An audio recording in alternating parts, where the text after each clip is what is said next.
যুক্তরাষ্ট্রের মধ্যস্থতায় রুশ ইউক্রেন যুদ্ধ বন্ধে আলোচনা হলেও কোনো সিদ্ধান্তে পৌঁছাতে পারেনি কোনো পক্ষই।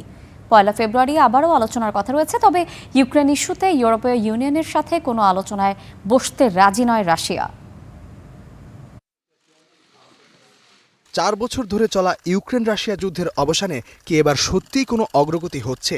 এ প্রশ্নের উত্তর খুঁজতে যুক্তরাষ্ট্রের মধ্যস্থতায় আবুধাবিতে প্রথমবারের মতো শেষ হল ত্রিপক্ষীয় আলোচনা। বৈঠকে শান্তির জন্য যুক্তরাষ্ট্রের দেয়া একটি কাঠামো নিয়ে আলোচনা হয়, তবে কোনো সমাধান আসেনি। আগামী ১ ফেব্রুয়ারি আবারও আবুধাবিতে আলোচনায় বসতে একমত হয়েছে পক্ষগুলো।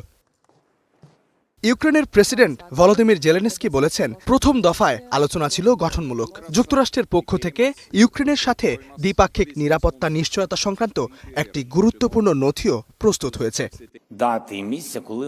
আমাদের কাছে নিরাপত্তাজনিত নিশ্চয়তাগুলোই সবার আগে।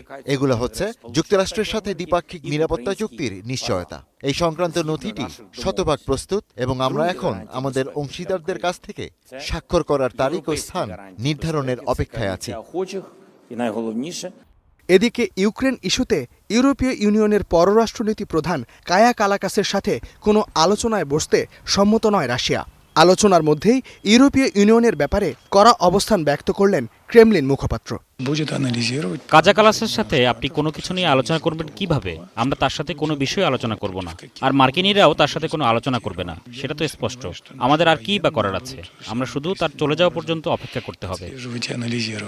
কূটনৈতিক তৎপরতা চলমান থাকলেও রণাঙ্গনের ছবিটা এখনও বদলায়নি। আলোচনার সময়ে ইউক্রেন সীমান্তের কাছে স্তারিৎজিয়া নামের একটি গ্রাম পুরোপুরি দখল করে নিয়েছে Russia. Istehadul Mahmud, star news.